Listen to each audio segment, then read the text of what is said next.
Hey there, we're talking about exponent laws today. So I'm going to remind you to put your title at the top of your homework sheet and the date at the top right, and also your name at the top left, because I have gotten quite a few sheets without a name lately. So thank you for putting your name on it. Now, exponent laws, here we go. First notes, exponents, also known as powers or degrees, represent repeated multiplication. So when you first learned about multiplication, you learned it was repeated addition, and repeated multiplication is symbolized and shown with exponents. So any number raised to the 0 power equals 1. That's a little confusing for people. A lot of times people know we're doing multiplication here, and so they think if they see a 0, then the answer is 0, but it's not true in this case. I'm going to try and give you a demonstration why. We know that 2 to the 3rd power would be 2 times 2 times 2, and that 2 to the 2nd power would just be 2 times 2, and then 2 to the 1st would just be 1, 2. You don't have to write that 1 if you don't want to. Why would 2 to the 0 be equal to 1? Well, the answer is because whenever you're multiplying, there's kind of like a hidden 1 in there. You can always say that we're also multiplying by 1. But we don't have to write it, because any number multiplied by 1 is equal to itself. That's the identity property of multiplication. So the fact that this 1 is kind of always in there means that even when there are no 2's that we're multiplying together, there's still a 1. So that's kind of the explanation. That's how I like to think of it. The most important part is that you remember any number raised to the 0 power equals 1. Next, note the number which is raised to a power is called a base. So in the example of 9 to the 8th power, don't worry, I'm not going to make you actually figure that one out, because it's going to be a pretty big number.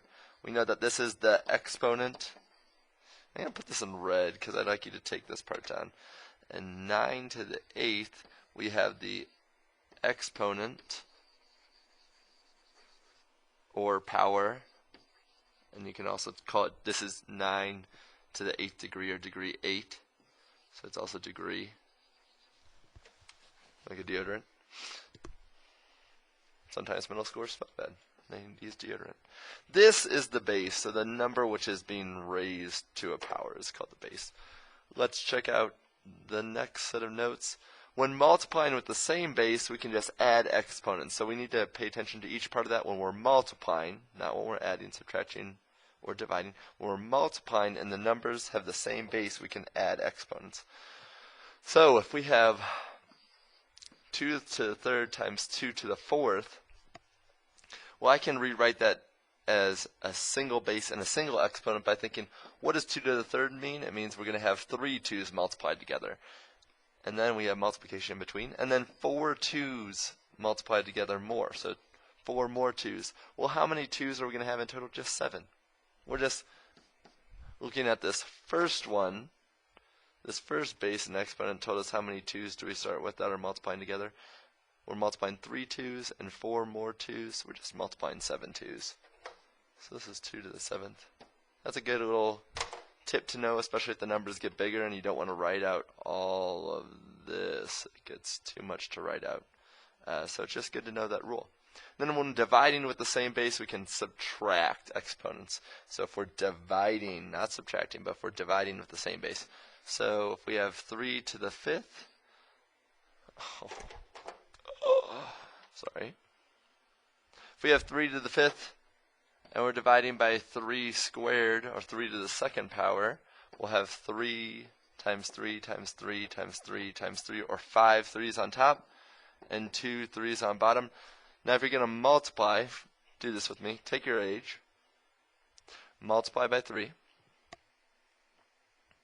Now divide by 3. And you should get your age back. Because if we multiply by a number and then divide by it, it kind of cancels out the effect.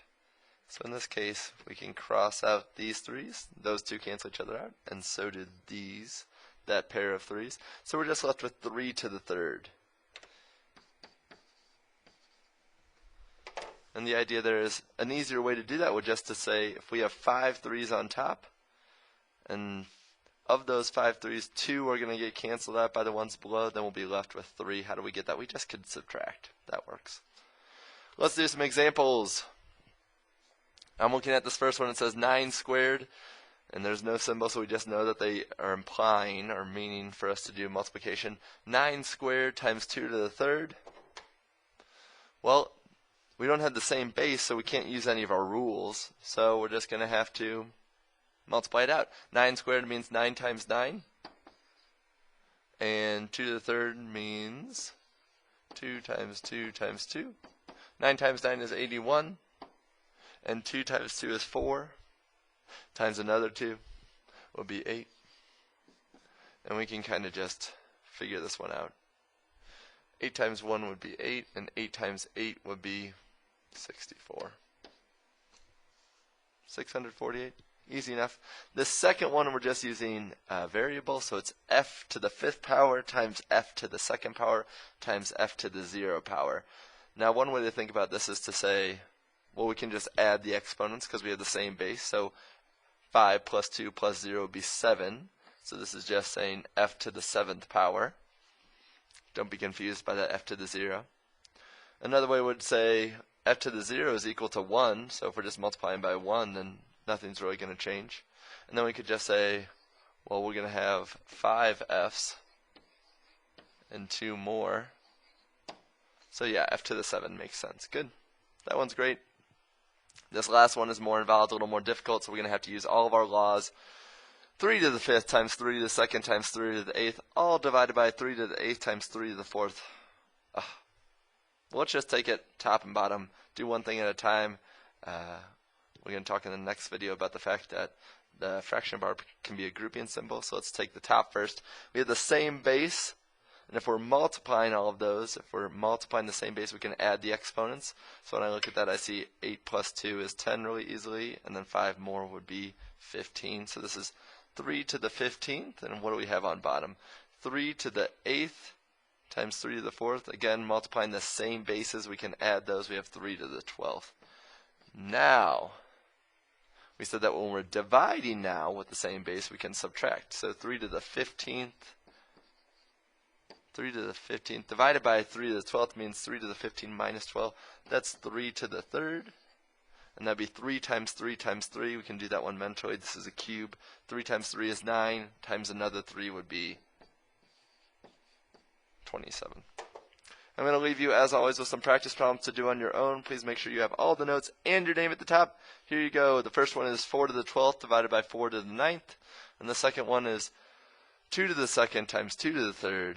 Times 2 to the 0 power. Best of luck, my friends, and I will see you on the next video.